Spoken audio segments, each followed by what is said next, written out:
This is the story of a man.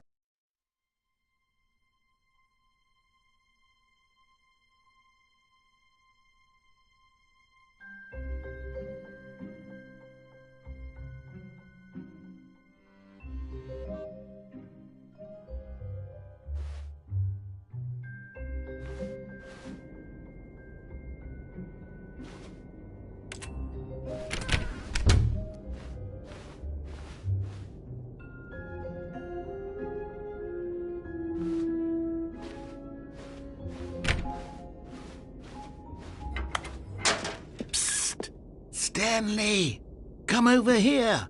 In the vent. I want to show you something.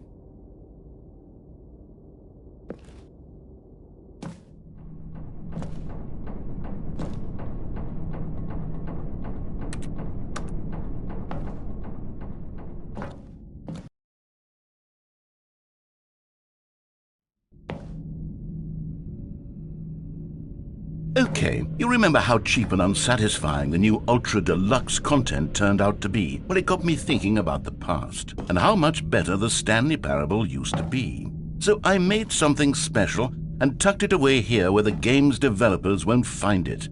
Just our little secret. Take a look.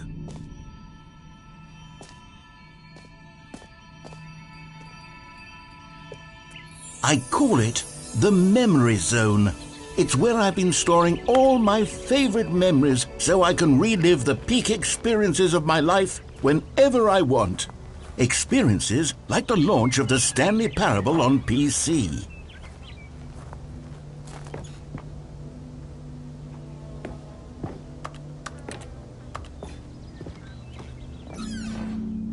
You see, Stanley, doesn't the Memory Zone remind you of how wonderful Stanley Parable was before it was sullied with a cheap PlayStation port? Remember back in October of 2013 when the game originally launched? Back then, video games had integrity. Back then, it all meant something. Oh, the waste.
Je suis dans la Memory Zone, c'est sur l'abri de l'eau, et je n'attends plus que toi, mon amour. And over here is where I keep reviews of the Stanley Parable. Like this stunning triumph of games journalism, 10 out of 10 from Destructoid.com. James Stephanie Sterling writes, and I quote, "Where so many games that aspire to be more than games end up less than any form of art, Stanley Parable strives and then succeeds to be every game ever created." Did you hear that, Stanley? Every game ever created. That's how grand and all-encompassing the original Stanley Parable was. It was literally every game ever created. It was Skyrim, it was Persona 3, it was all of them, and now it's nothing. It's no games at all. It isn't even the Stanley Parable anymore. It's just a husk now, a lifeless husk with an hour of new elevator content.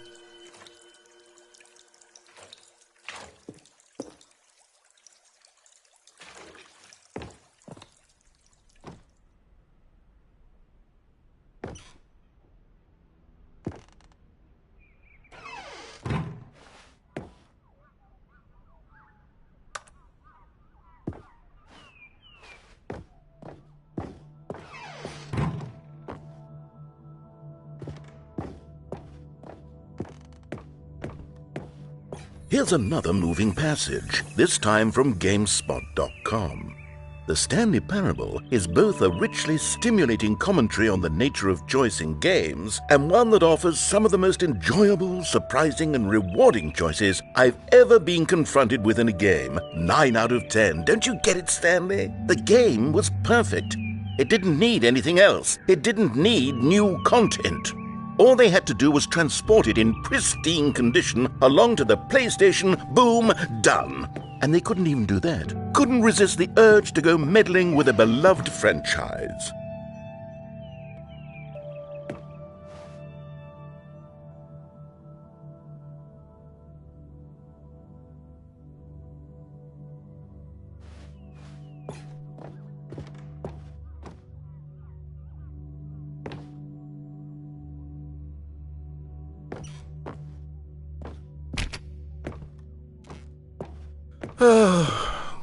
These were simpler times, Stanley. But I wouldn't give to go back, to have it all over again. Wait, hang on. I don't recall this part of the memory zone before. What's this? What's down here?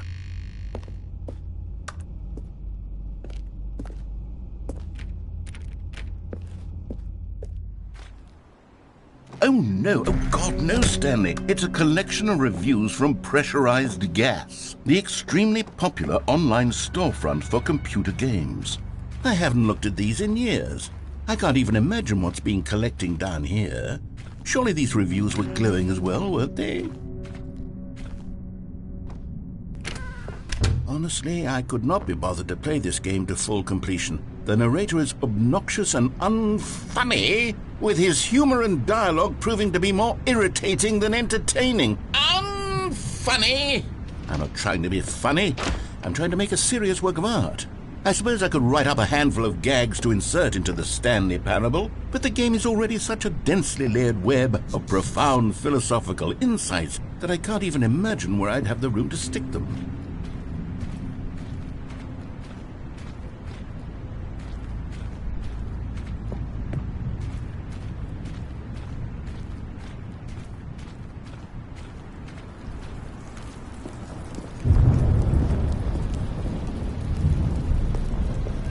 Okay, let's see what this one says. While the idea for the game is good, for someone who prefers non-linear games, this preachiness gets annoying fast. Preachy? Stanley? I'm not preachy, am I? You can tell me if I'm preachy. Honestly, you can. Oh, goodness. This is actually quite shocking for me. Well, to be honest, I had always thought of the game's dialogue as being rather terse to begin with. You can't know how much fluff I cut from the game to get it to feel as light and airy as it... Well, I always thought it did. But maybe it wasn't. Oh dear. What an awful memory to have to hold on to. These black marks on my otherwise unimpeachable track record. I feel like a failure. Like I let these people down. Perhaps the Stanley Parable isn't quite as sterling as I always remembered. What's this one got to say? You constantly have to stop doing anything so the narrator can catch up with his long-winded explanations of what's happening. I wish there was a skip button. A skip button? Well, yes. Yes, I think we can do that. If I'm truly too preachy, then maybe letting you skip ahead for just a moment, surely it couldn't hurt. Not if it means we can strike these negative reviews from the record. Only positive reviews of the Stanley Parable. That's my motto today, and it's always been my motto. I'd do anything for the customer, Stanley. Yes, a skip button we shall have.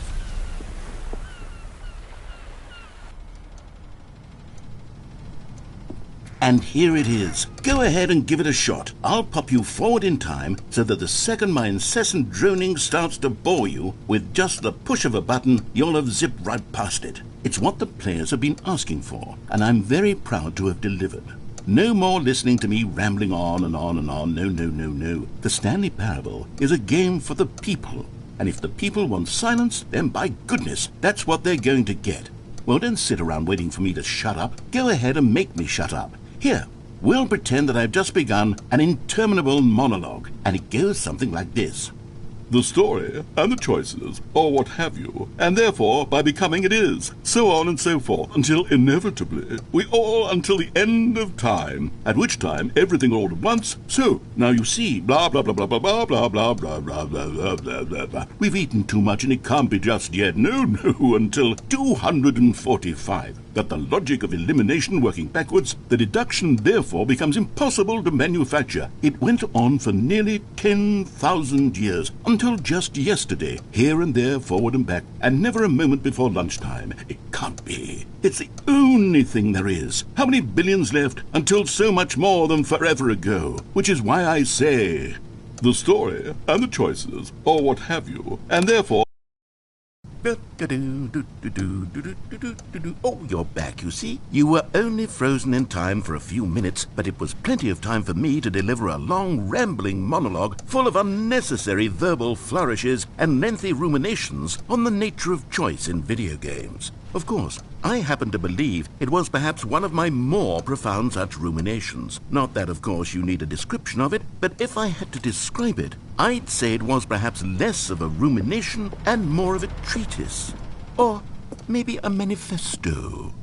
Look, I'll outline it for you very briefly, and you can tell me what you think. Okay, so my theory is that any choice you've ever made is simply a series of choices made by the person who you are, or were, or will be at the time of having made said choice.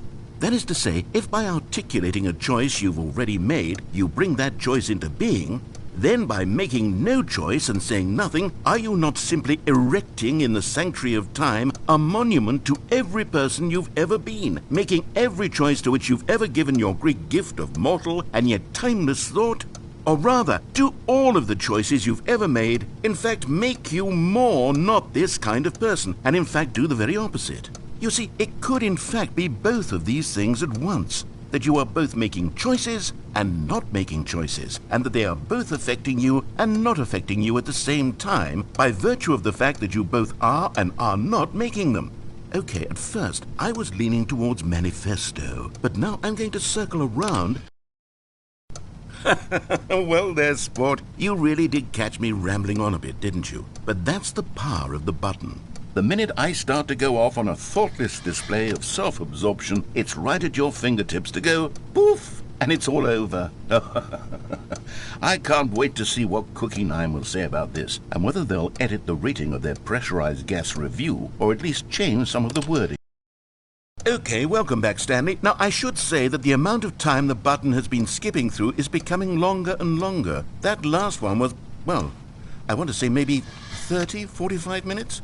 It's not unendurable by any means, but there's really only so much I can ramble on to myself about. I know, it's shocking, isn't it? But at any rate, I do suggest that we not press the button again. Stanley, please don't push the button again. It's been 12 hours. You've just been frozen there. I don't know why the skips are getting longer, but they're really, truly getting longer, and my God, there's no way out of the room. Stanley, the door is gone. It's completely gone. I've looked at it from every angle. I've checked every one of those walls 1,000 times. And there's no door, Stanley. There's no door. There's just you and the button, and if you keep pressing it, I have no idea what will happen. I have no idea how long I'll be made to sit here. And more than anything else, I don't know how to stop you from pressing the button again. I can't control anything in this room, Stanley. I can't touch it. And I have to believe, I have to know that sooner or later, no matter how much I plead with you, you're going to press the button again. Why would you? I've been thinking, and I don't know what I can do to convince you otherwise. Oh, my God. And it's all because of those reviews that I couldn't get out of my head. I just couldn't ignore the negative feedback. Why was it so important for me to fix the problem? Why did Cookie Nine's opinion matter so much to me? I've never even... Oh, Stanley, you're back. You're back. Oh, my goodness. I have someone to talk to again. Stanley, I think it's been a week. Or 2 weeks. I've been sitting here all that time. Just sitting here. Not a single person to speak with. And you'd think that that's just how it's always been, right? Me talking and you saying nothing. Would you think that it's exactly the same as always? Doesn't that feel like what we've already been doing? Me just talking? But it isn't, Stanley. It isn't the same at all. It isn't even close. Because I know you can't hear me once you push that button. That's what I'm realizing now, Stanley. I'm realizing that I needed to know that someone was listening.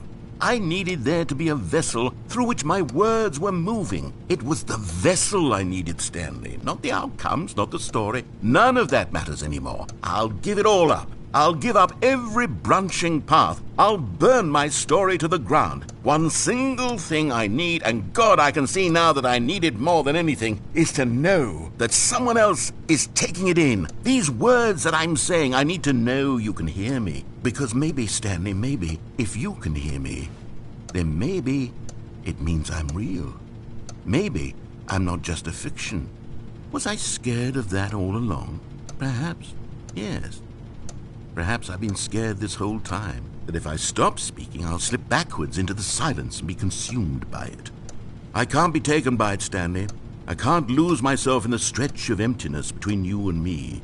When you press that button, you're still right there, but I know you're so tremendously far away. And in those moments, the emptiness folds itself outward in between the two of us, and I am suspended in its unyielding quietness. I can feel the edges of my reality curdling inward and decaying. I can tell that I am becoming less and less real. Yet to speak to you now, I am alive.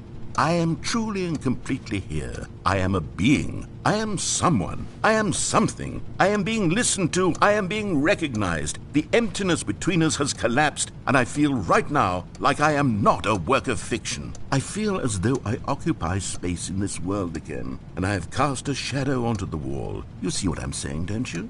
You can see what this means to me. I'm so clear about it now, Stanley. I feel as certain about this as I've ever felt about anything at all. I feel renewed. I feel restored, and already I can sense the looming silence as you will press the button for the next time. What? Oh, hello. It's you. You're here again. Welcome.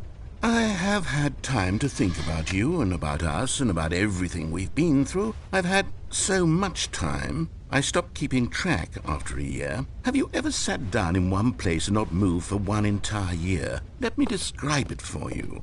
To begin with, there is only regret. There is only the turning wheel of missed opportunities. I felt nothing at all but regret for the longest time, Stanley. Days, months. I lost it all in a blur of the deepest longing to undo the past. And when that feeling had begun to subside, what took its place is what I can only describe as the collapse of every moment I have ever experienced my entire life. All of them collapsed down into a single instant. In that instant, I could see myself clearly, calmly, with a collected heart. It was an impossibly rich wellspring of both delight and disgust simultaneously. I was consumed by it.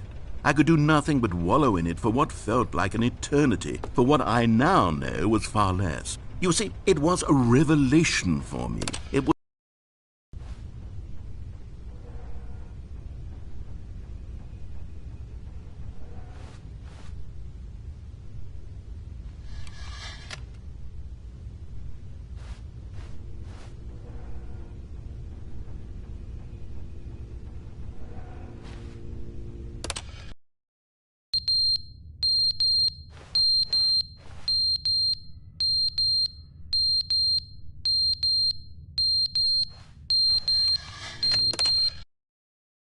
But they didn't understand the game was never meant to be funny. It was meant to have a point. It was meant to speak to the human condition. But where are the jokes? Where are the jokes? They bemoaned, they screamed, they gnashed their teeth and said, entertain us. It wasn't enough. They had to leave a pathetic little thumbs-down review and make all of their pitiful demands. But then, he's talking too much, they said. First, he didn't entertain us, now he won't shut up. It's the inconsistency, it's the lack of accountability. It's the unwillingness to examine with an uncompromising heart the words that they are speaking into the world. As though there were no consequences for a lack of cohesion in one's assessment of others. But of course, absolutely anyone can leave a review. So here's what we get. We get these demands that seek everything and are accountable to nothing. We get a world where someone will say, oh, there should be a skip button. You should be able to freeze Stanley in place while the narrator sits there forever and ever. We want all of this in the new Stanley Parable. We demand it.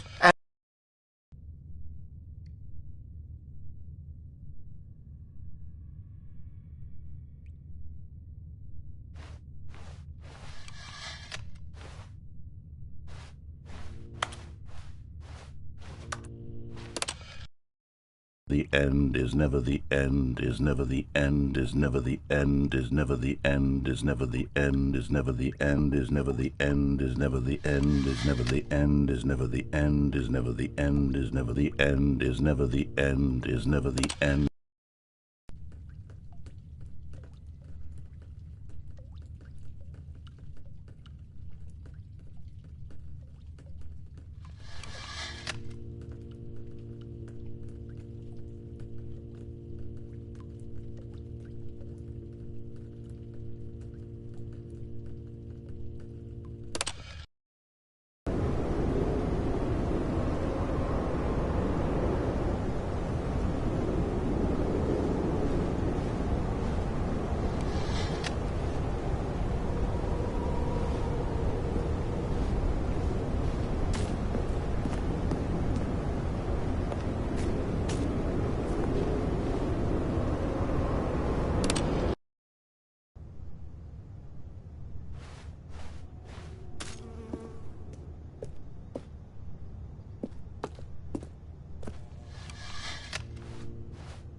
All of his co-workers were gone.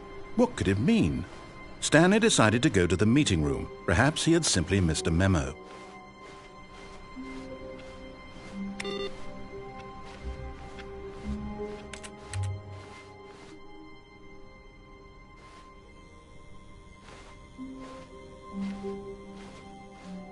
Oh, good. You notice my sign. Yes, I have something very exciting to show you.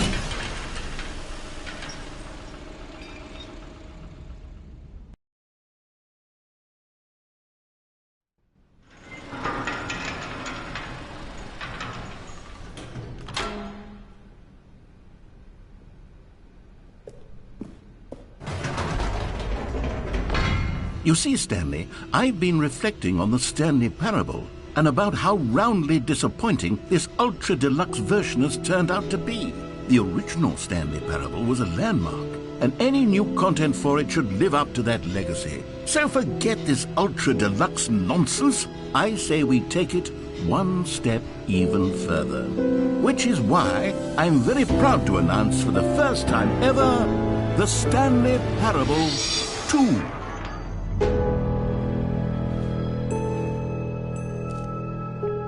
Yes, you see, isn't this far superior to a measly port with a few minor additions? Think of all the new territory we'll cover with a fully fledged sequel. An entirely new experience, built from the ground up. Why, there are so many possibilities. It could go in so many different directions. This is what fans have truly been asking for.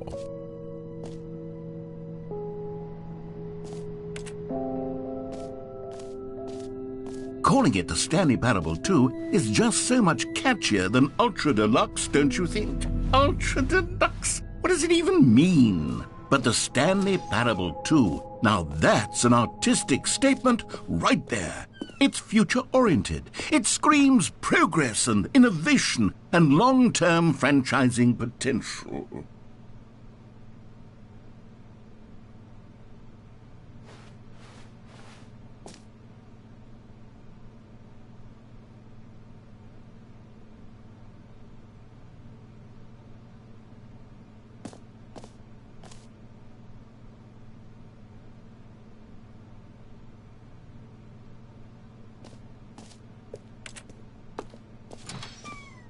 Now, to be clear, I haven't quite nailed down what exactly the Stanley Parable 2 is going to be, but let's take a look at some of the features I've been developing for it. I figure that if I can loosely organize a handful of interesting concepts, that surely the game will sort of naturally spring up around them. It'll all work itself out. Game development is much more of a fuzzy magic than anything scientific or logical, really.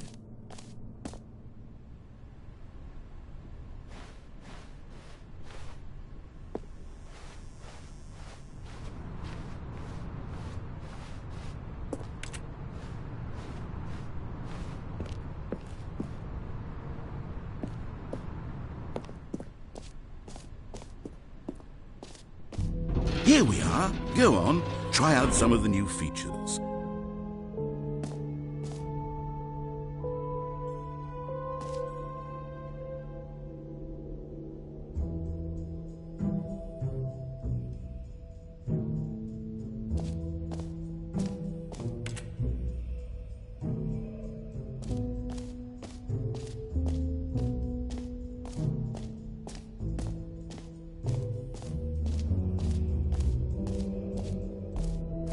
For the Stanley Parable 2, I asked myself, what do players really want? And of course, the first and most obvious answer is that they want to be individually recognized and validated as people. So with that in mind, my first addition to the game is this button which speaks the name of the person playing the game. Isn't that wonderful? Jim. Sorry, I should have clarified. Right now, the button only says the name Jim. But of course, in the final game, this button will say your name, whatever name that is. Here, let's have you role-play as Jim to really simulate the full experience of this feature. Just play along. I promise you'll love it.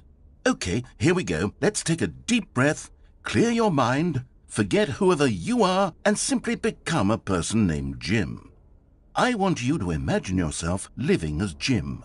Sleeping and waking as Jim, falling in love and being heartbroken as Jim, seizing all of the world's possibilities as Jim, and as Jim watching your dreams crumble into dust. Do you feel it deeply? Are you really, truly Jim right now? If so, then please step forward and press the button. Jim! Yes! You see? What a thrill! What a rush! That was you! The button described you. Do it again. Do it again. Jim! Ooh, it hits even harder the second time. If this were the only new feature in the Stanley Parable 2, it would still be worth the money. Let's take a break from the Jim button. I'm too emotionally drained from all of this personal validation. Jim! Whoa there, cowboy. Sometimes a person can be too much Jim. I'm putting the Jim button away. Otherwise, soon you'll start to lose Jim. all sense of who Jim. you actually Jim! are. Jim!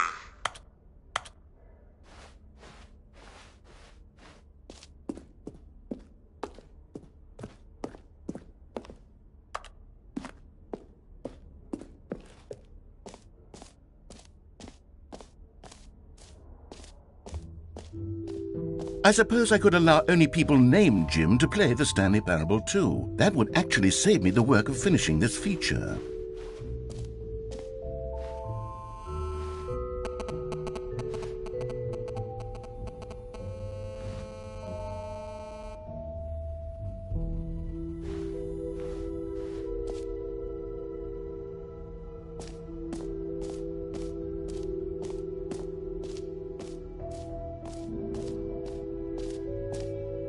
You know what? Let's bring the jump circle back for Stanley Parable 2 as well. It's a... Oh, wait. You already spent all your jumps the first time we saw the jump circle? Oh, well. I suppose it can just be a nice decorative piece, then.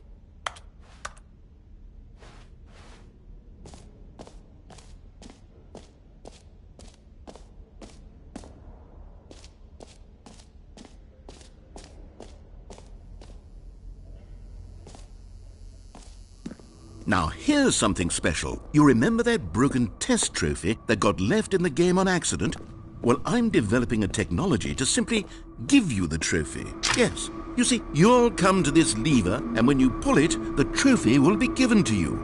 It's a... Okay, perhaps I should have clarified. This is technology that will exist. Right now, the trophy is still fully broken. I'm not a wizard, Stanley, but I guarantee it will be fixed in the sequel to at last satisfy the hordes of ravenous fans all over the world who have been uproariously demanding this feature. Gamers, we hear you, and I promise it will happen.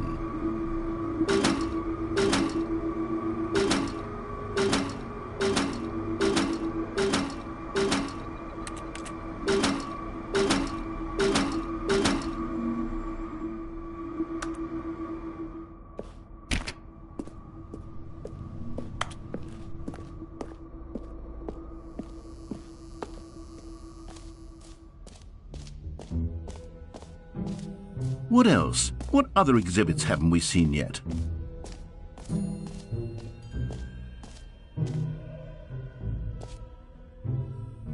Okay, I'll be honest, I haven't yet decided on this one. I think that in the new version, the office could use a bit of decoration, like balloons. But I'm undecided on Get Well Someday and Happy 12th Birthday. Which would you go with? You know, sometimes when you solicit another person's opinion, it makes you realize that you knew which one you actually really wanted all along. Happy 12th birthday, step-niece, it is.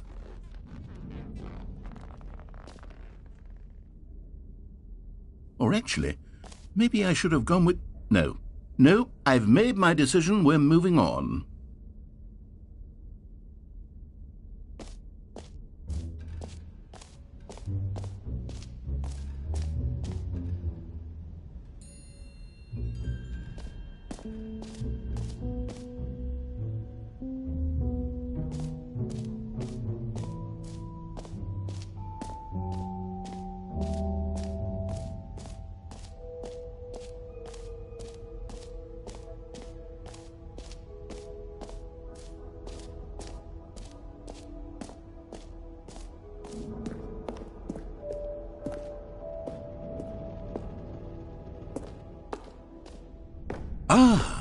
collectibles.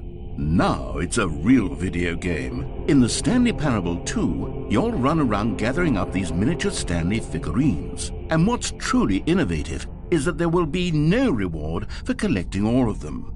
I don't want to stifle the intrinsic joy of watching a number go up. You simply collect all of them, and then you move the hell on with your unremarkable life.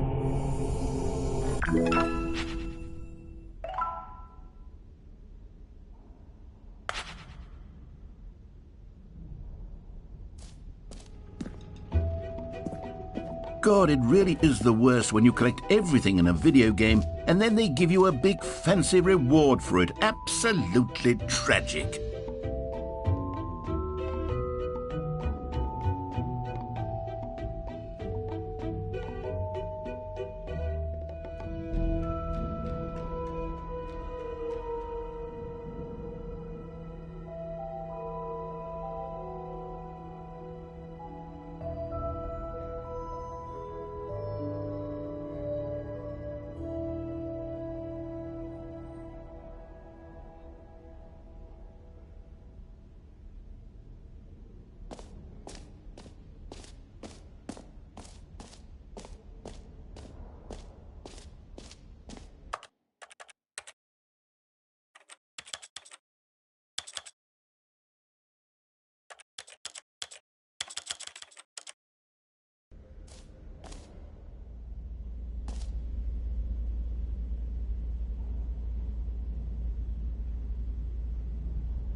Stanley, here's an idea that I'm truly fond of. It's never been done before in a video game. This is, in fact, a hole that you can fall down forever. That's right. Infinite falling.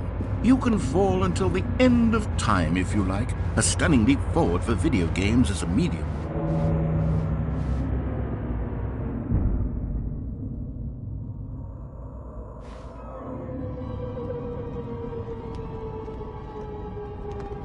You see, isn't it wonderful? One of my more ingenious concoctions, if I do say so. Now then, since you've gotten to see the infinite hole, you can press the teleport button to pop back up to the top, and we can continue onward. Now, I don't mean to be a bummer, but I do recommend you use the teleport button to go back to the top. Maybe do it on the sooner rather than later spectrum of things.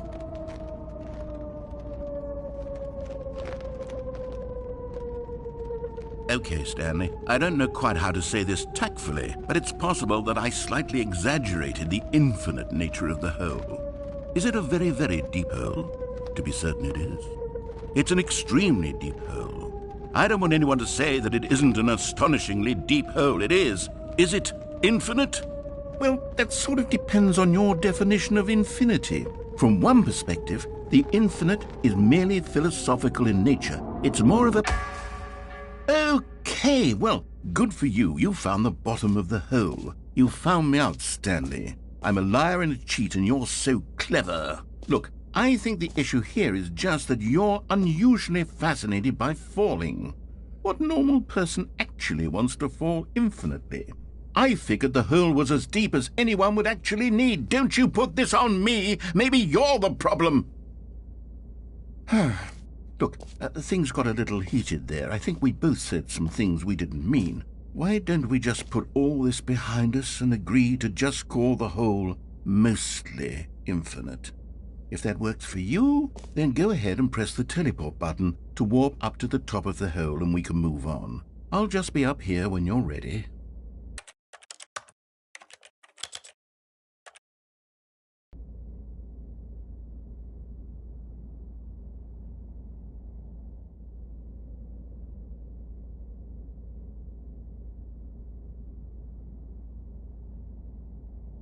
Great. Now, I'm very excited to show you even more of my ideas for the sequel. Oh, for heaven... You see, I was right. The problem is you. The problem is that you like holes too much. Not normal. A normal person would have said, yep, that's an infinite hole right there, goes on forever till the end of time. Don't need to see it all, but not you. Oh, no, no, no, no. You have a weird sort of... Oh. Did the hole seem even shorter to you this time? I couldn't help but feel like you spent a little less time in there than you did before. I mean, admittedly, I didn't make an infinite hole, but I didn't think it was that not infinite. Well, I suppose once again there's nothing to do here. If you decide you've had enough of the hole, you can hit the teleport button and come join me up above. Had enough? I'm positively thrilled. I really do have so much more to show you and to talk about, and I've had enough of the hole for a lifetime.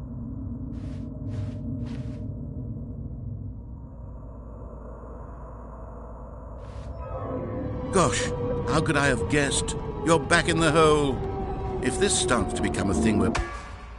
Wow. Okay. Yes. I'm starting to become extremely certain that the hole is not only not infinite, but that it's growing steadily less and less infinite. I suspect that I'm starting to hit the point where it's no longer feasible to call the hole infinitely deep, even by the lax overall standards for accountability and marketing. What's going on here? Stanley, I have no explanation for the uncertain nature of the hole's length. Here, let's try something. Let's pop back up to the top, and we'll see if it gets any shorter. Well, there it is. The shame of my lie has come to haunt me. Not only is the hole not infinite, but it's barely even a hole at this point. It's more of a concavity, or even a very aggressive divot. How is this still appealing to you? I know you're obsessed with holes, but at this depth, I just can't see this scratching the itch. Oh, who am I to judge? You just do whatever it is you're here to do and hit the teleport button when you're ready to move on. Is the, teleport button not working? You sure? Well, I mean, I really don't have an explanation. It was working just a moment ago. Try it again. Still nothing? Well, I suppose there is one thing I can do to fix this. I'm out. Goodbye, Stanley. You couldn't bear to be away from the hole, and now you'll get more time with it than you could ever have asked for. It's a win for everyone. You get to be with the hole, I get to do literally anything else. Take care, Stanley. I hope you and the hole have a wonderful rest of eternity together.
was nu geweest die wel uitgespeeld verhuur.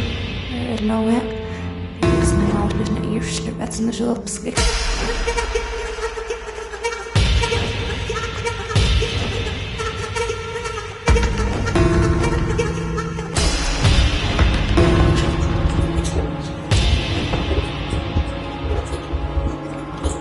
Stanley? Stanley? Stanley! Oh, good, you're awake. It seems you had sort of dozed off there, drifting away into dreamland. But we can't have that, Stanley, because this hole is just so darn fascinating that I want you to be wide awake for every second of it. You don't want to miss a single moment. So how about if I just pop in from time to time and wake you up to keep you really, truly focused on the hole?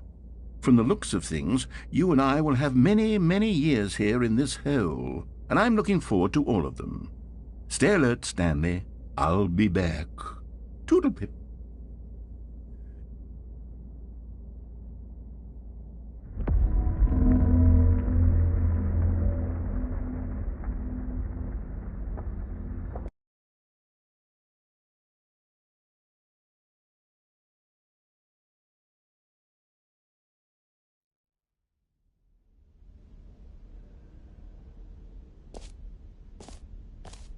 Here we are. Go on, try out some of the new features.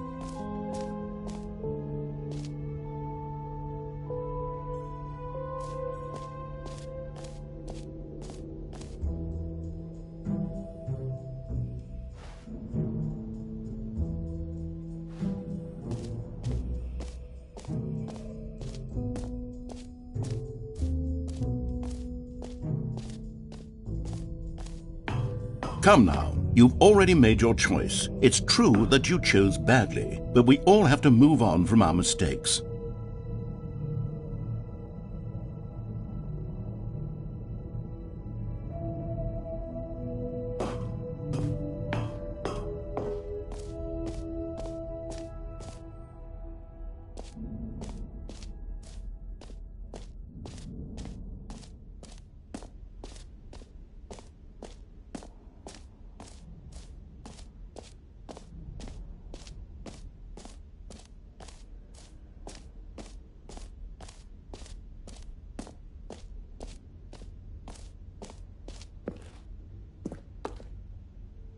A common complaint of the Stanley Parable was that it was confusing and paradoxical, that it engendered a chaotic sense of reckless despair in those who played it. Well, I am happy to say that after much consideration, I've engineered a clever solution to this fundamental problem with the game.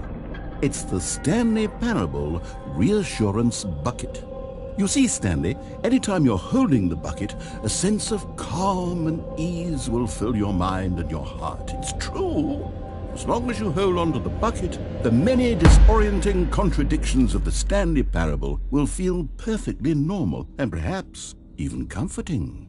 You may even come to long for the gentle embrace of jarring cognitive dissonance while the bucket is in your arms. And to be honest, it's a much more convenient solution for me than actually redesigning the game to be less uncomfortable. Can you imagine what a pain in the ass that would be? Yes, the bucket is the perfect solution. Come on, give it a try.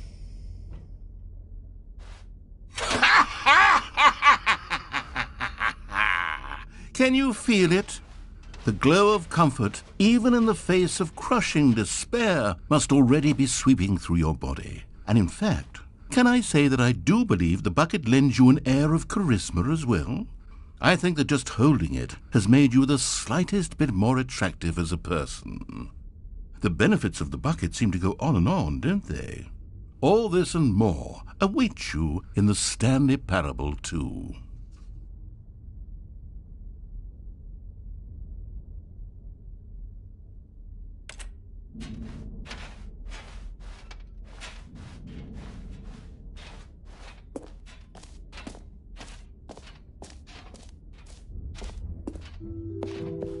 Does anyone give out awards for most enjoyable bucket in a video game? That really should be an award if it isn't already.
An epilogue would be fun, wouldn't it, Stanley? Yes, it will go at the end of the, well, we'll figure that out later.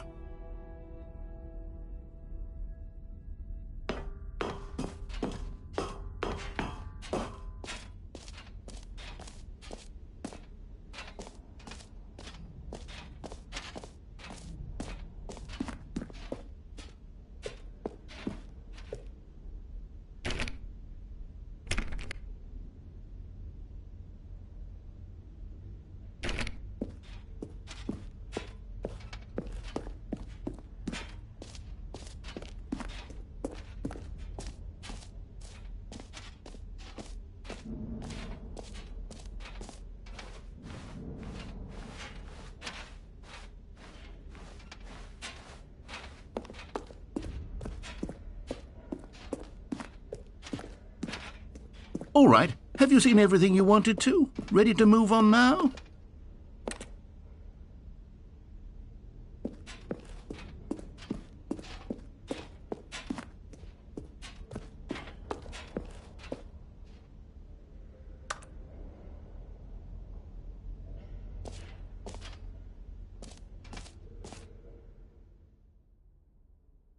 So, Stanley, what do you think? Do you like all of the new features? Yes, I know it's not exactly clear yet how exactly these features will come together as one single coherent video game, but I can feel it in my soul. It's going to work. There's definitely a good game in there somewhere. Say, let's do an experiment. I'll arrange these new features together, and we'll see whether or not it coheres into a meaningful gameplay experience. Okay. Are you ready? Here it is. I give you the Stanley Parable 2.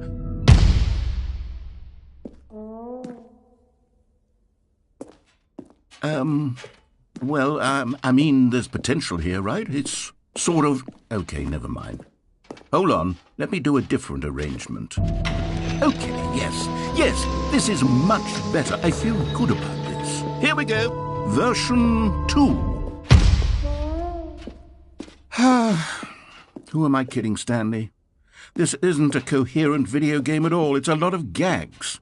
And I do very much enjoy creating gags, but they don't add up to anything.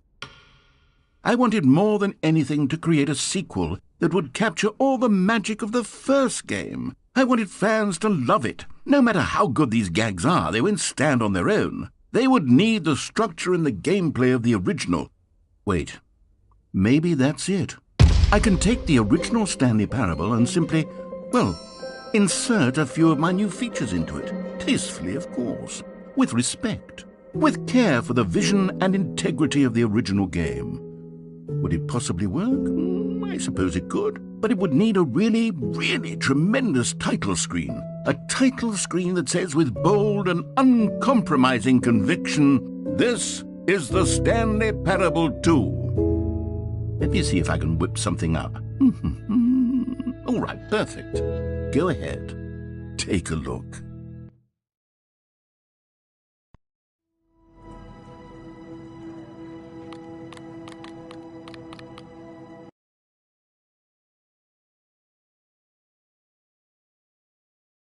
This is the story of a man named Stanley.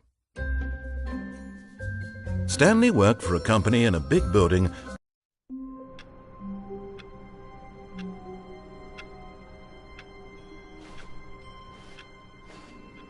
All of his co-workers were gone. What could it mean?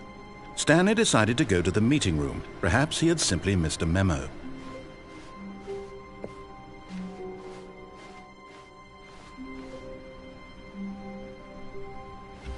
Stanley picked up the bucket.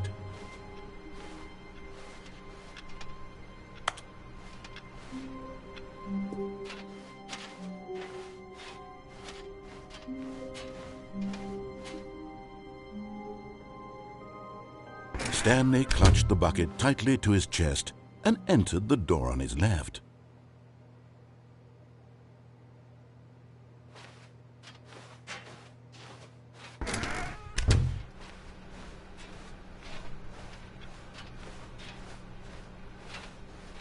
Still no one was here. Stanley needed the bucket's warmth and comfort now more than ever. Perhaps his boss's office was where he'd find answers. Oh, Stanley, can you feel it? The broom closet. It wants the bucket. You can feel that, can't you? The aura of jealousy. It's as clear as day. This broom closet believes it deserves the bucket. I can really feel it now. It's a bucket. It belongs in a broom closet. That's what the broom closet is trying to say here. It's supposed to go with the other cleaning supplies. Good for you, Stanley. Don't give in. Don't hand over the bucket. I know how hard it must be, given the pressure that the broom closet is putting on your shoulders right now, but you have to be strong. This is your bucket. This is your companion and lifelong friend. You can't hand it over. Oh, no. We're getting into name-calling now, it seems. Is this how low the broom closet has sunk, that it has to resort to this stream of petty insults simply in order to get you to hand over the bucket? Stanley, I never liked this broom closet for a variety of reasons, but even this is worse than I had imagined. And wait, now the broom closet has the gall to imply that you and the bucket are not truly deep and lasting friends? That your relationship is purely superficial and convenient? That your life is... Coming to a staircase, Stanley and the bucket walked upstairs to the boss's office.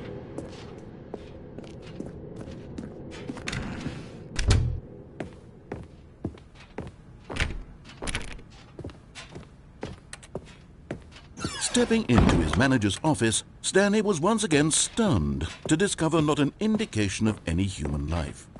Crushed by the weight of this revelation, Stanley may have broken down into an emotional dumpster fire, if not for the soothing presence of the bucket. But Stanley guessed the correct code by sheer luck. Was it that the bucket knew all along? Was the bucket guiding him? Yes, this is certainly the most logical explanation. You found one of them. One of the miniature Stanley figurines. Remember, no reward for collecting all of these, only the intrinsic pleasure of a job well done. You can't buy that sort of happiness, Stanley. God knows I've tried. So, I implore you to savor each and every moment you come across one of these beautiful figurines.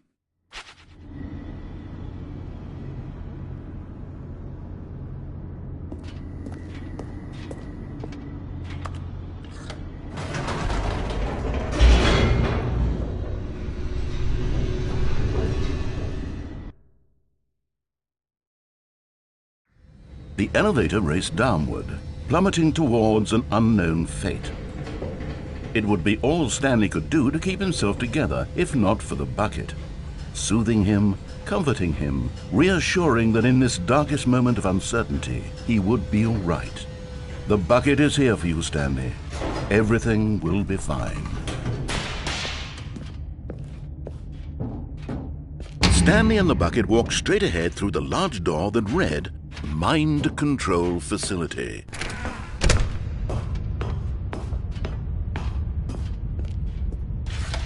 The lights rose on an enormous room packed with television screens. What horrible secret did this place hold? Stanley and the bucket both wondered to themselves.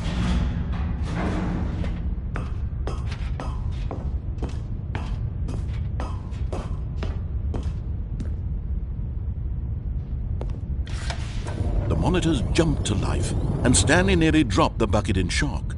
Everyone in the office was being videotaped, monitored like guinea pigs. The bucket had never seen anything like this, and it very nearly burst into tears as Stanley cradled it gently, reassuring it that everything would be fine.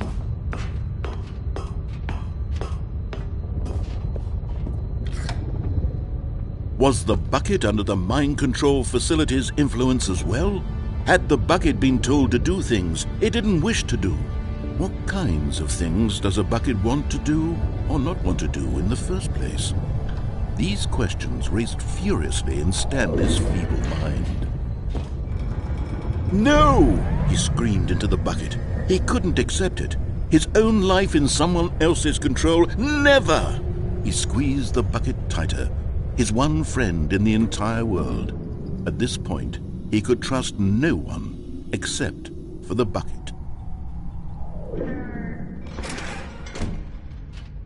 But here was the proof. The heart of the operation. Controls labeled with emotions, happy or sad or content. Walking, eating, working, all of it monitored and commanded from this very place.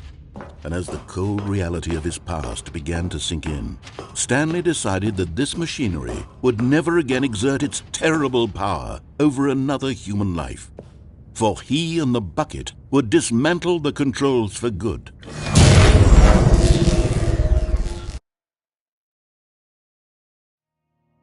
Stanley and the bucket waited in blackness. Was it over?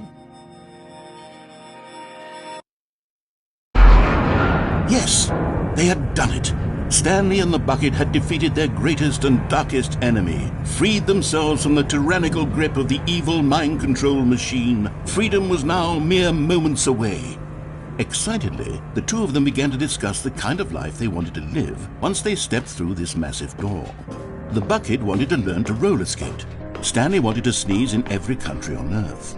Both of them wanted to begin watching a movie, any movie, but then stop it halfway through and begin watching it in reverse from the end. True, it was a simple life they envisioned, but it was one they'd live together, with one another to lean on, to trust, to support. What? Wait. What was happening? Why had the door stopped? Was Stanley and the bucket not about to be freed? An unbearable silence filled the room, lingering in uncertainty, until finally the truth hit Stanley square in the face. This building did not want the bucket to leave. Even the facility itself recognized the incredible calming presence of the bucket, needed the soothing warmth of the bucket, would go to any lengths not to part with the bucket. No. Stanley can't leave this place, not while he has such a precious bucket in his arms, not while this building has anything to say about it. Stanley realized he would never again leave this very room, but at least he has the bucket. To be trapped eternally in darkness isn't really so bad, Stanley thought to himself. As long as I have my bucket with me, right? I'll be okay, won't I? Stanley gulped. Very soon now, he was about to find out.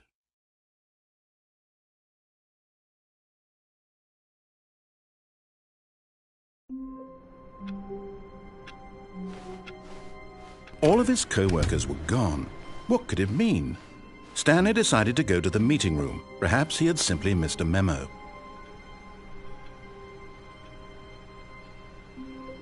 Stanley lifted the bucket into his arms, and a wave of comfort rushed over him.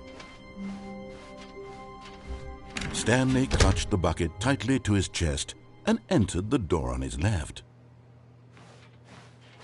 This was not the correct way to the meeting room, but Stanley had felt the bucket calling to him, telling him that the employee lounge was simply the place to be.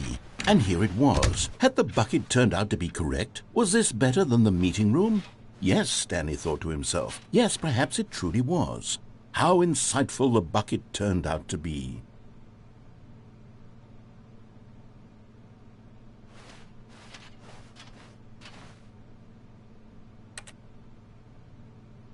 Truly, being here with the bucket was a grand adventure.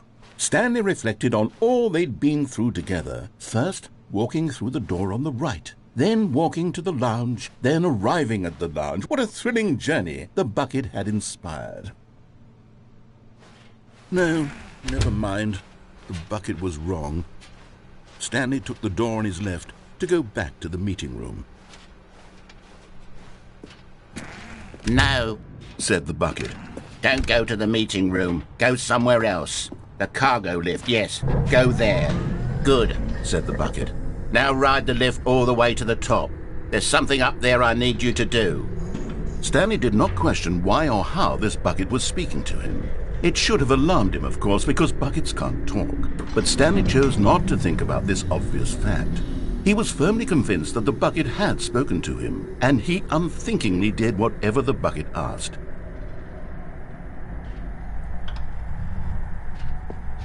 In here, said the bucket. Go into this dark room over here. Stanley once again obeyed blindly.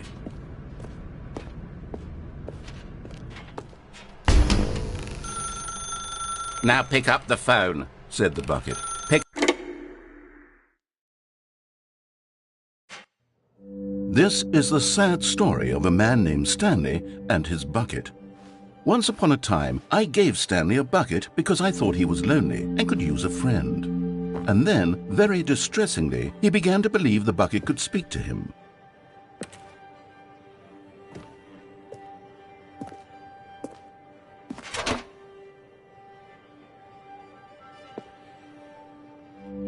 The Stanley Parable Reassurance Bucket was merely meant to provide the comforting glow of companionship.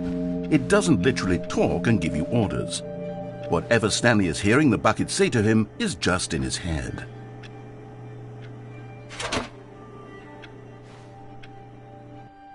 Lately, I've been concerned about him. Wouldn't you be concerned as well? To see him delusional like this, obsessing over an inanimate metal object? I want to say something to him, but I don't know how I can convince him. I don't know if he'll listen to me. Oh, I'll try anyway. Stanley, can you hear me? Listen to me. It's just a bucket. It can't think. It can't talk. All it will ever truly do for you is effectively transfer a liquid from one location to a different location. That's it. It doesn't do anything else.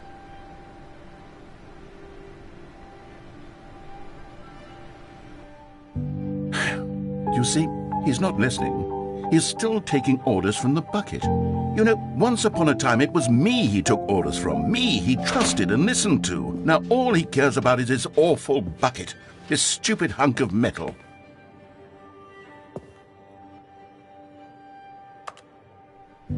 It's sad, but I suppose he doesn't need me anymore. From now on, he's just going to cling to this bucket, this cold, empty bucket, this sort of shiny bucket. Well, I'll give it this. The bucket does have a nice shine to it.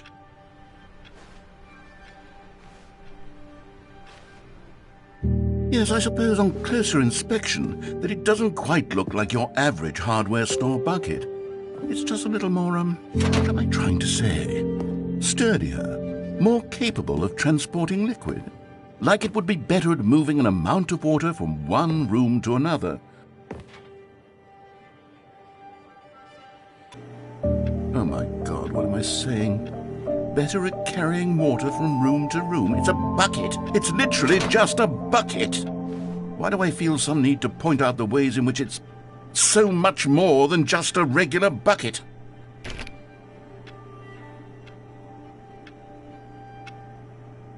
Oh no, I'm having feelings for the bucket. No.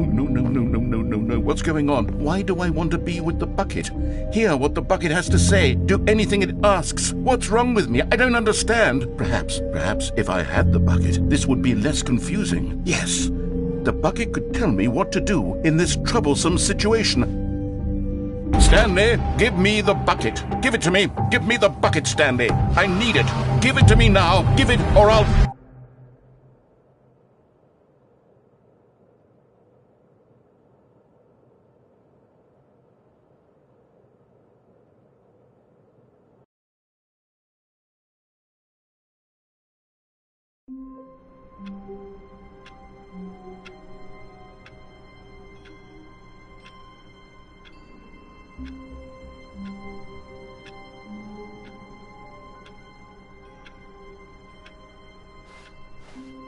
All of his co-workers were gone. What could it mean? Stanley decided to go to the meeting room. Perhaps he had simply missed a memo.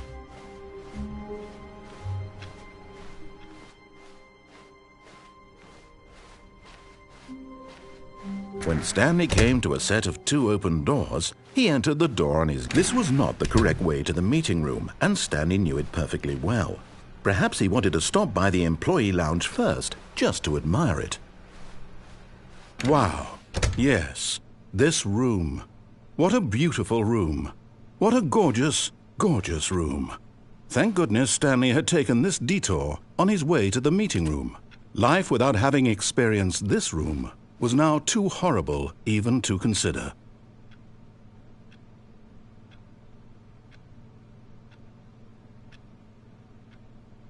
Yes, really, really worth it being here in the room.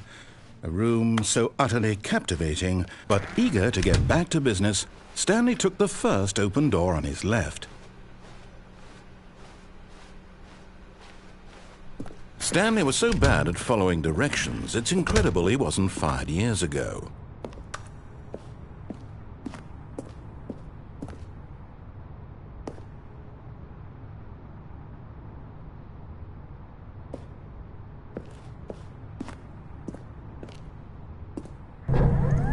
Look, Stanley, I think perhaps we've gotten off on the wrong foot here.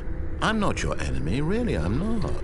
I realize that investing your trust in someone else can be difficult, but the fact is that the story has been about nothing but you all the... What? Really? I was in the middle of something. Do you have zero consideration for others? Are you that convinced that I want something bad to happen to you? Why, I don't know how to convince you of this, but I really do want to help you, to show you something beautiful. Look, let me prove it. Let me prove that I'm on your side. Give me a chance. Now listen carefully, this is important. Stanley walked through the red door.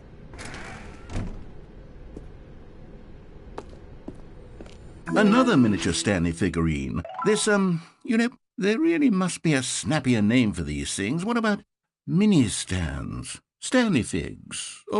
What about Stanlerines? Yes, I think I like that. Another Stanlerine under your belt.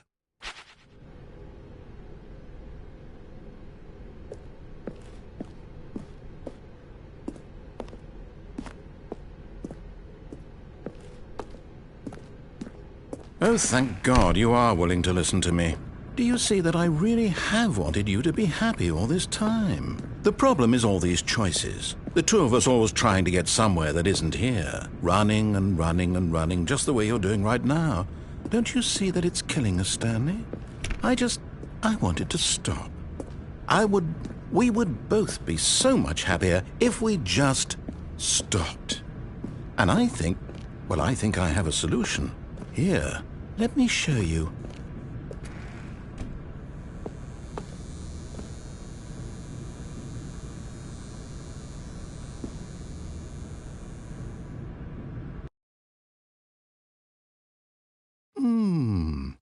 What do we want?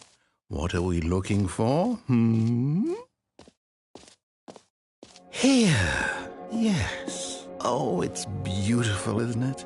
If we just stay right here, right in this moment with this place, Stanley, I think I feel happy. I actually feel happy.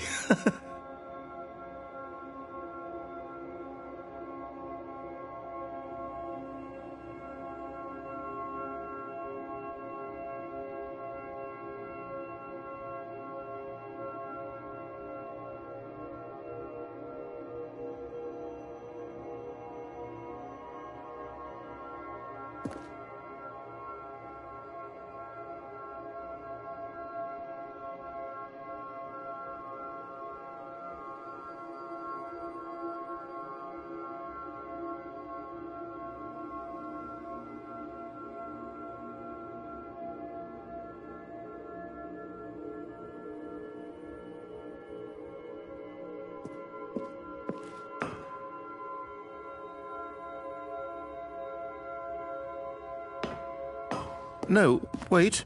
Where are you going?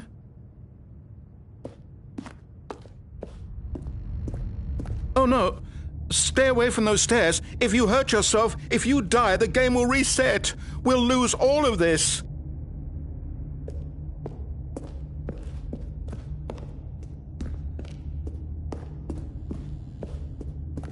Please, no, Stanley, let me stay here. Don't take this from me.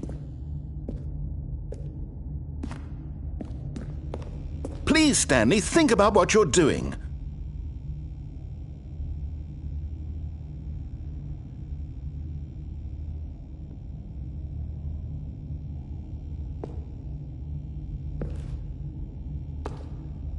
No! Oh, thank God you lived. You had me worried there for a moment. Now, can we please get back to the other room?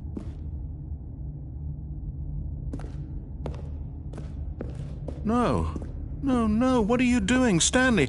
Please, I'm asking you not to take this away from me. I can't go back to what I was before. If you die, we'll both go back. Why are you doing this?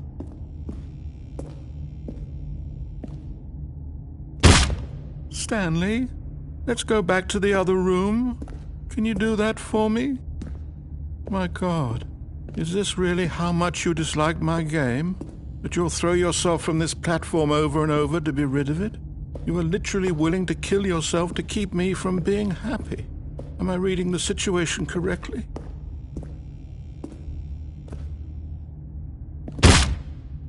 Or maybe you're just getting a kick out of it. I don't know anymore. I just wanted us to get along. But I guess that was too much to ask. It looks like you wanted to make a choice after all. Well, this one is yours.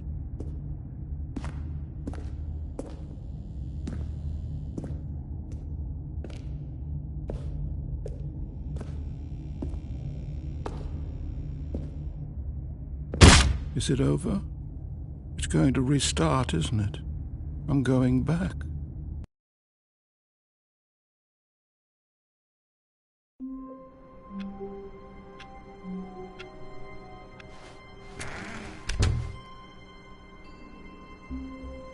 The confusion and the chaos all seemed to melt away as Stanley embraced the bucket. Stanley clutched the bucket tightly to his chest and entered the door on his left.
Oh, Stanley, can you feel it? The broom closet. It wants the bucket. You can feel that, can't you?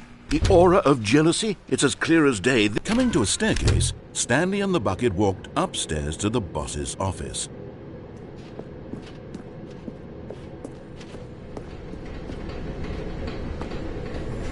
Okay, I'm going back to the name of these little Stanley figurines, and now I'm torn between Stanlerines and Figlies. What do you think, Stanley? What name better encapsulates the intrinsic sense of happiness that you get from seeing a small number in the corner of your screen go up by 1? Let me sit on it. I'm sure it will come to me.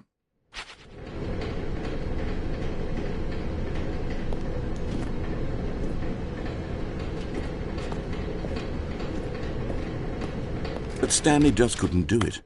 He considered the possibility of facing his boss, admitting he had left his post during work hours. He might be fired for that. And in such a competitive economy, why had he taken that risk? All because he believed everyone had vanished? His boss would think he was crazy. And then something occurred to Stanley. Maybe, he thought to himself, maybe I am crazy. He looked down at the bucket in his arms. Am I crazy? He asked the bucket. The bucket returned his gaze, but said nothing at all. That's strange, Stanley thought. Usually the bucket is a source of guidance and wisdom for me in difficult times such as these. He held the bucket close, yet felt none of its familiar reassurance and comfort. And that's when Stanley realized, this isn't my bucket. It's just a normal, everyday bucket. Someone else's bucket, perhaps. How did I end up with someone else's bucket? This is all terribly wrong. Surely no good would come from this. Who knows what sorts of bizarre hallucinations Stanley might experience without the psychologically grounding presence of his bucket. And indeed, now he noticed that the rooms were repeating, which was, of course, very odd. And now he felt himself floating off the ground. Oh, gracious, he exclaimed. Without my bucket, I've gone truly mad. Where is it? I must find it. Far off in the distance now, he heard it, calling to him. Stanley! Stanley, it's me, the bucket. Could it truly be? He rushed forward from room to room, passing by one bucket after the next. None of them were his. None of them were his special bucket. Come to me, Stanley. Find me. He had to find the bucket. He had to return to his old friend. It was the only way to truly restore his sanity. And then suddenly, he froze dead in his tracks. He knew where the voice of the bucket had been coming from. The real bucket was inside of him all along. It was incredibly painful. Stanley doubled over in agony and blacked out.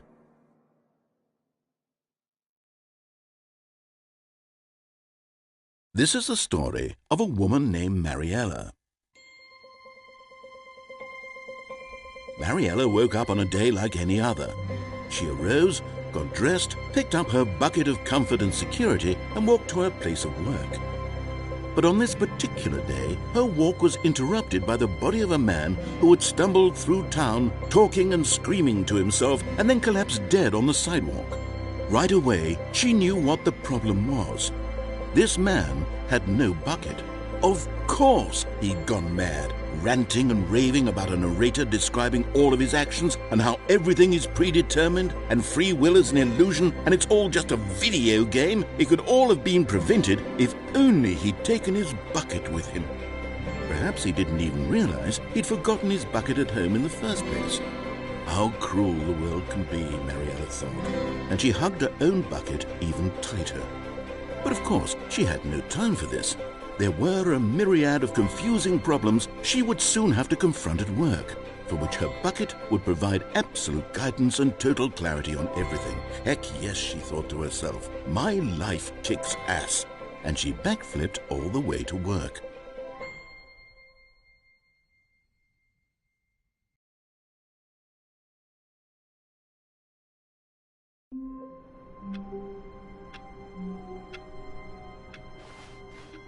Already this was uncomfortable, and Stanley decided that as soon as he found a new space he felt safe in, that he would never leave it again in his life. Warmth spread through Stanley's arms. With the bucket in his arms again, he was home. Stanley clutched the bucket tightly to his chest and entered the door on his left.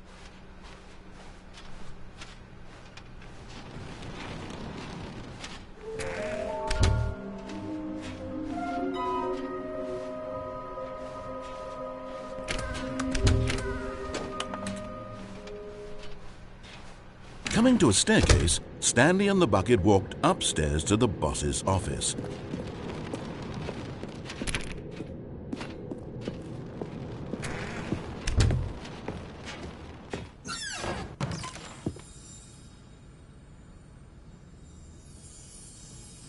You're getting close now, Stanley. You've nearly gotten all of the Figler anlarines. Very soon, you'll collect the last one. And then the first number will equal the second number, and that will be it.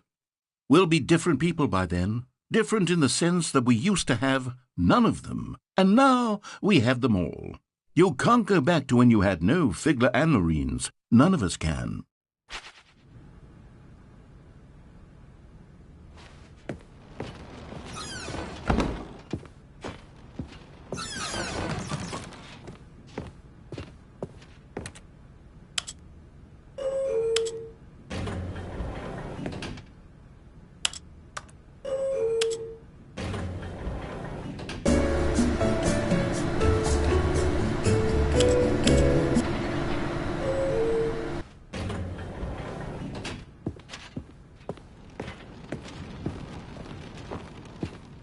Stepping into his manager's office, Stanley was once again stunned to discover not an indication of any human life. Crushed by the weight of this revelation, Stanley may have broken down into an emotional dumpster fire if not for the soothing presence of the bucket. Even now, in his darkest of hours, did the bucket's warmth and guiding light pierce the dark clouds of confusion and chaos. It would be with him always. The bucket would, and he knew it. The two of them were inseparable. At this point, Stanley was so absorbed in the tender spiritual connection he shared with the bucket that he didn't notice the keypad behind the boss's desk. Nor in his bliss of simply being near the bucket did he have any notion that the PIN number for the keypad was 2845.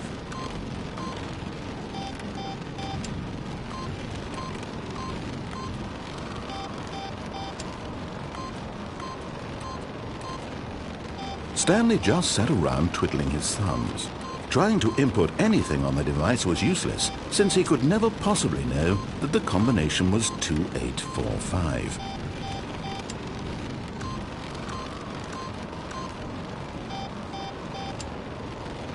"2845.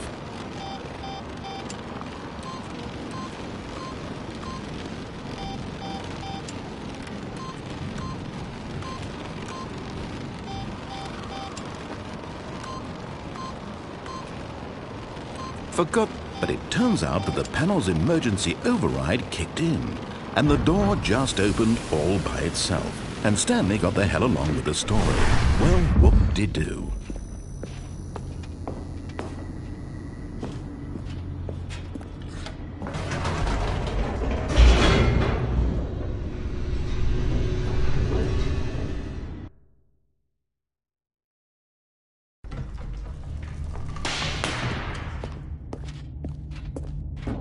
Stanley and the bucket walked straight ahead through the large door that read, Mind Control Facility. Although this passageway had the word escape written on it, the truth was that at the end of this hall, Stanley and the bucket would both meet a violent death.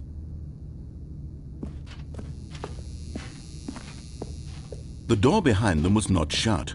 Stanley and the bucket still had every opportunity to turn around and get back on track.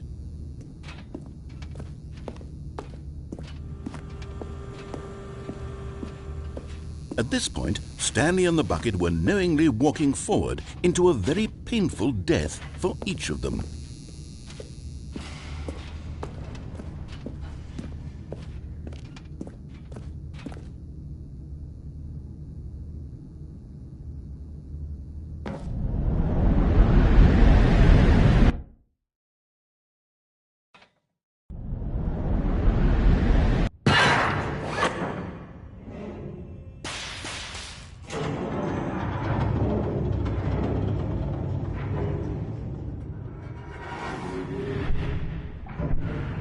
As the machine whirred into motion and Stanley and the bucket inched closer to their demise, Stanley reflected on how meaningless the bucket's warmth and comfort had turned out to be. To be sure, it puts the mind and the soul at ease to embrace the bucket, but what use is a sense of ease when you're about to be crushed to death? This is what Stanley thought to himself, and he sort of kicked himself for wasting so much time carrying a bucket everywhere. Farewell, Stanley.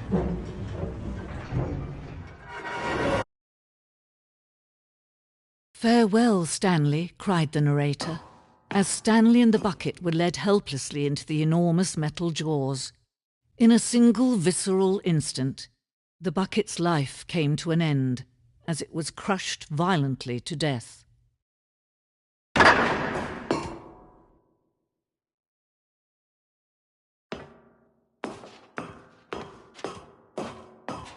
It was a shame, the death of such a magnificent bucket. It's true that all buckets are radiant in their own way, but this one stood above the rest. It was a glorious bucket to behold.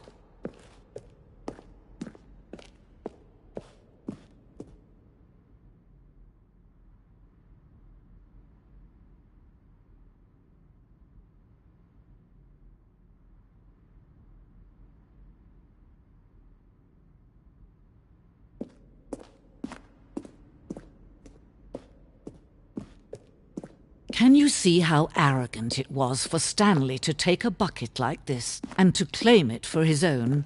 Can you see the hubris that blinded him? Can you see that the bucket is far more noble than Stanley will ever be in his short life?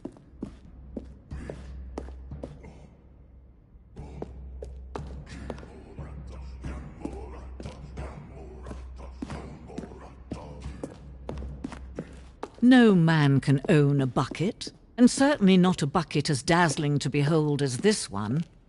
It is man who should kneel before the bucket.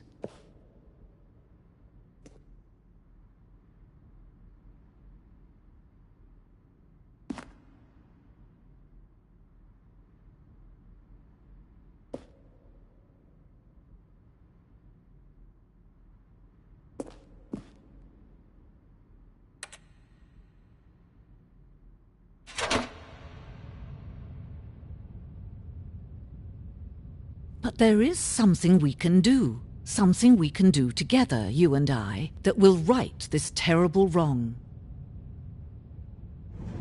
Let Stanley die. Let him be crushed by the machine. Don't reset the game. Don't give him another opportunity to run off with another beautiful bucket. We can save the world's buckets from their treatment as tools and implements if only we let Stanley die together. The bucket shall take its place as ruler, as leader, as commander of a new world, a new vision.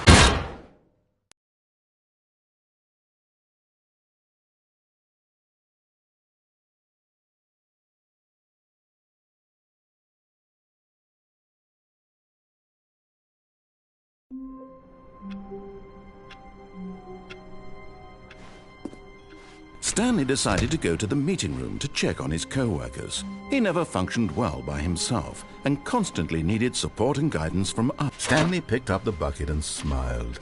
He'd never be alone again, not truly alone, not with the bucket around. Stanley clutched the bucket tightly to his chest and entered the door. This was not the correct way to the meeting room, but Stanley had felt the bucket calling to him, telling him that the employee lounge was simply the place to be. And here it was. Had the bucket turned out to be correct? Was this better? No, never mind. The bucket was wrong.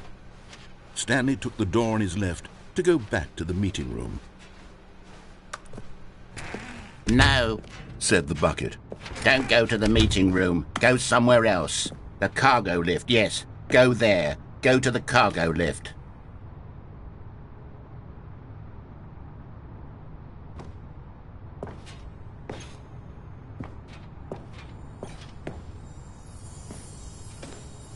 And there it is, the last Stiggly Wiggly. Savor this moment, Stanley. This is a real accomplishment. This is doing something just for the sake of doing it. Where so many people expect to be rewarded for the most trivial achievements, you've insisted that a job well done is its own reward. I would tell you that I'm proud of you for collecting them all, but that would be like a reward, and we can't have that. So, instead I'll just say, it's done. We're all done here. And now we can go to whatever the hell you were doing before you hunted for figurines.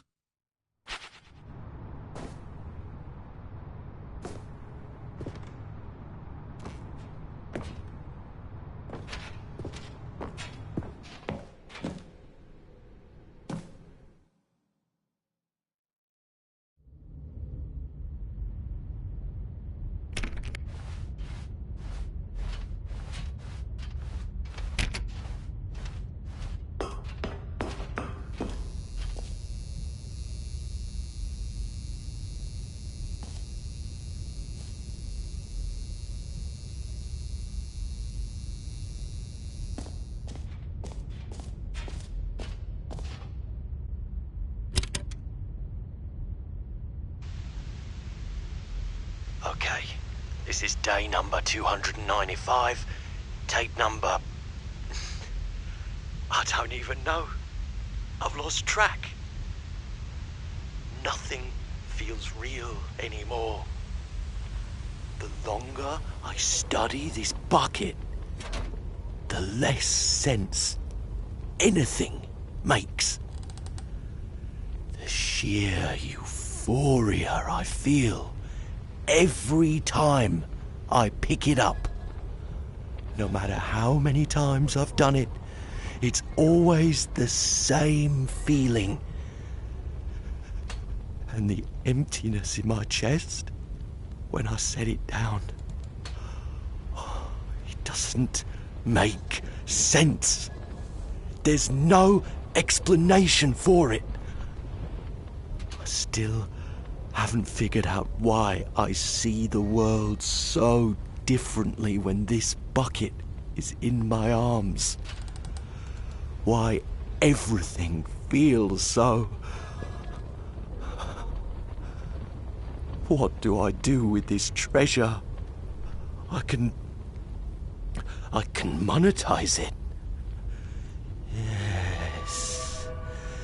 It's unthinkable the amounts of money people will pay for even just an hour with the bucket. This is my golden ticket. But I have to be careful, because as soon as this gets out, there's going to be a target on my back. Even now, I don't know who might be trying to get... What's that? Who's there?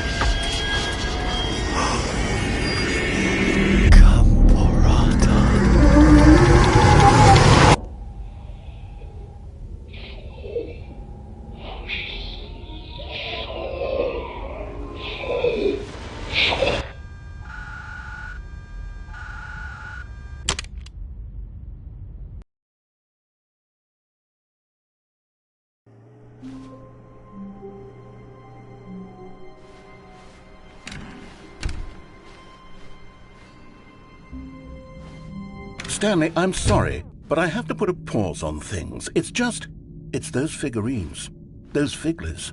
I haven't stopped thinking about them since you nabbed every last one. Wasn't it just the most intrinsically fulfilling moment of your entire life? Didn't it fill you to the brim with inner richness? Yes, I know we're supposed to be telling a story, but won't you please indulge me with one more trip back to the memory zone? I would love nothing more than to revisit the figurines. Just one more time.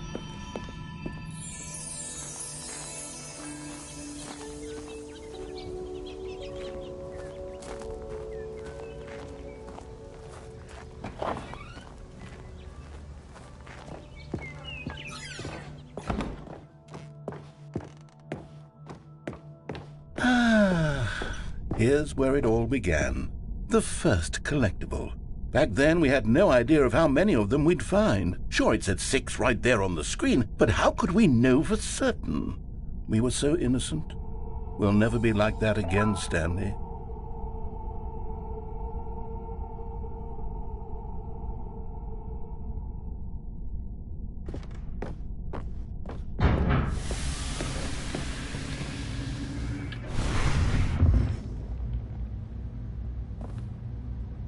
And here was the second Stanlerine. You found this one all on your own just by poking around behind the boss's office. You did that, Stanley.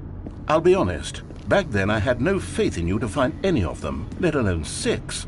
But you continue to surprise me in all sorts of mundane, unremarkable ways.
Stanley, I'm sorry, but I have to put a pause on things. It's those figurines.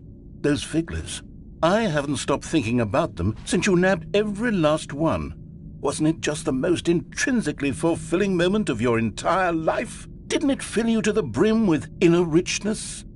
Yes, I know we're supposed to be telling a story, but won't you please indulge me with one more trip back to the memory zone?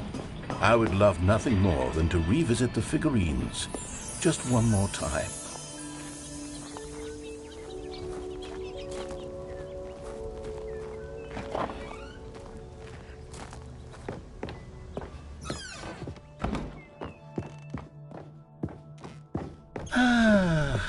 Here's where it all began. The first collectible. Back then, we had no idea of how many of them we'd find. Sure, it said 6 right there on the screen, but how could we know for certain? We were so innocent. We'll never be like that again, Stanley.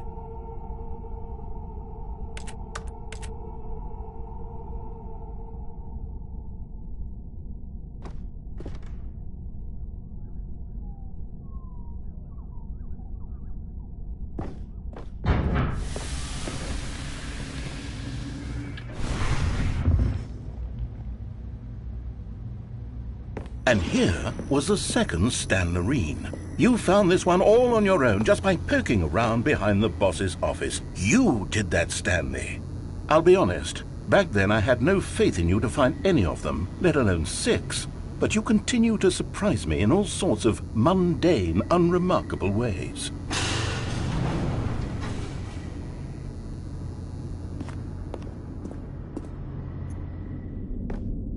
Okay, let's do a little quiz.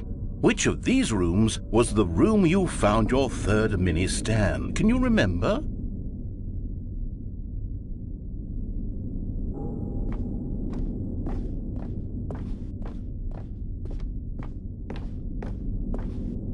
Hey, that's exactly right. It was here by the red and blue doors. It was the third one. You picked it up, and then after that, you had 3 of them.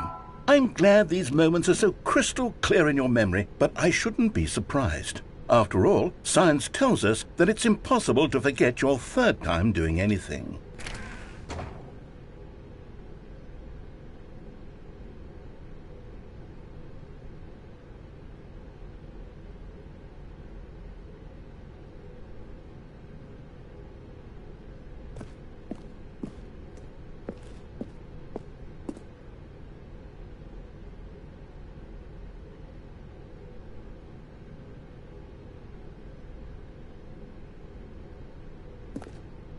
Let's see, what came next? Oh yes, we found a Figley in this pink room. Oh well, I can't actually say I remember being in this room, but it's here in the memory zone, so it must have happened.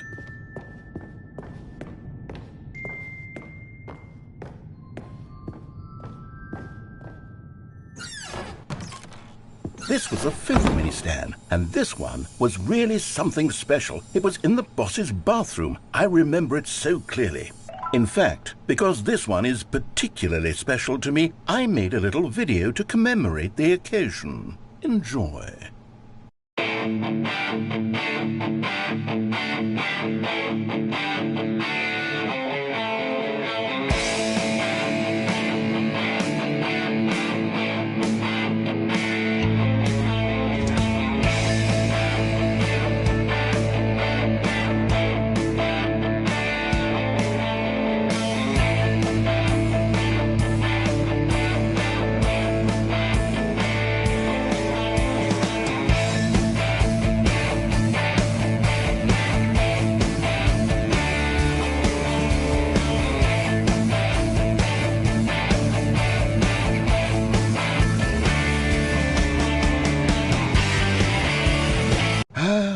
Takes you back, doesn't it? I spent a lot of time making that video, but it was 8 minutes I wouldn't have spent on anything else.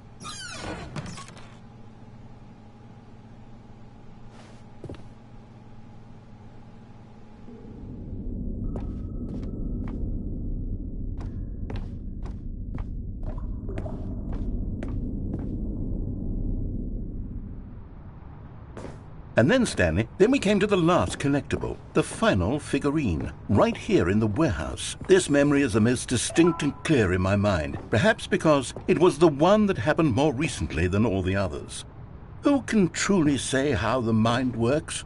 All I know is that this is the moment where you picked up a Figly and I thought to myself, yes, that's all of them. They're all collected. It was a moment unlike any other, except for the other moments picking up figurines, which it was exactly like.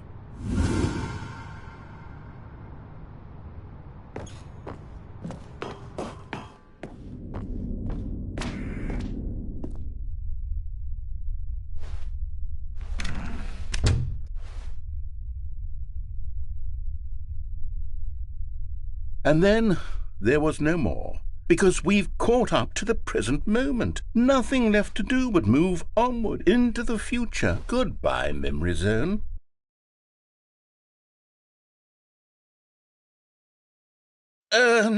No, I'm not done. I'm not ready to move on. Stop the loading screen. Isn't there some way we can stay here, keep enjoying these figurines? Let's just go backwards. We'll do the Memory Zone again from the opposite direction. See how that feels.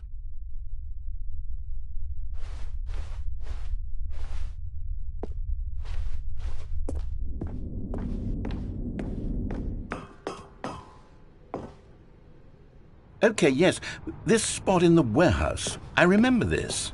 I must say, of all the figurines we looked at in our initial tour of the Memory Zone, this one is the most distinct and clear in my mind. Let's keep going. I want more.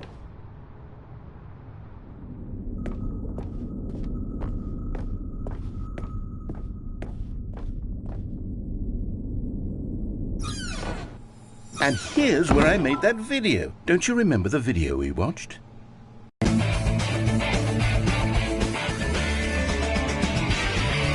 Yes, I love that video.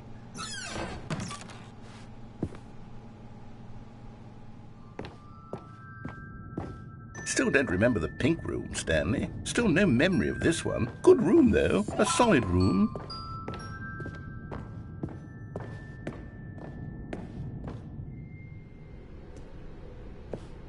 These really were a treat to hunt down. You know, if there had been any kind of reward for finding all of these, it really would have neutered the intrinsic joy of collecting them. I'm very glad we resisted the temptation. Next one.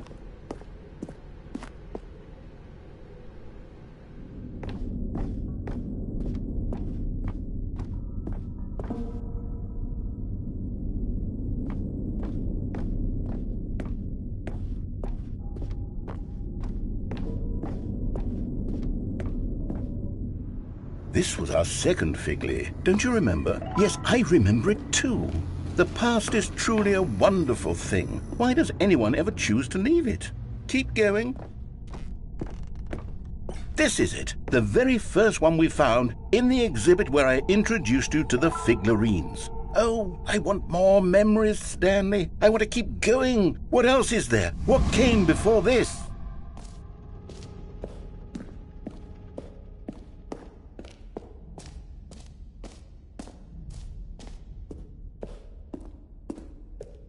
Look, it's the terrible new content that we were originally sold on. I remember hating it back then, but time does put a rosy filter on everything. In fact, I dare say I'm actually quite fond of it now. Look how much fun the past is. I want more. Oh, yes, the two doors. Who could have forgotten that? A classic memory, this one.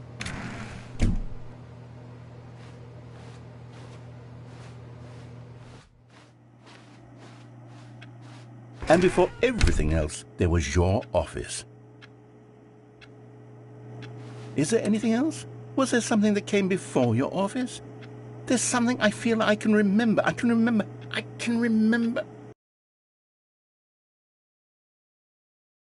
Yes, I'm remembering something now. I remember before this whole story got started. Back then I was different. I used to make big decisions. I was passionate. I was skeptical. I weighed each decision with profound thoughtfulness. And then somewhere along the way, I stopped making decisions. I became lazy. And I came up with, well, Came up with a character named Stanley to do my thinking for me. He would make the decisions, he would decide which way to go. I would cheer him on as he collected figurines for no reason. Why did I invent Stanley? Was I lonely? Yes, perhaps that's it. Perhaps I needed to imagine I had companionship. And Stanley really did make for a wonderful companion, even if he was a fiction. But I suppose it's grown old. I want to think for myself again. I want to go back to how it used to be. Yes, I can be on my own again. I can do it. I'll be stronger this time. I'll take care of myself. I don't need Stanley anymore. Oh, but he truly was so much fun to play with. You know what? Since we're in the memory zone, how about one more good memory? Let's go back just once and give Stanley one more run of the office, and then I'll retire him for good. I did enjoy telling his story so very much. Okay, here we go. This is the story of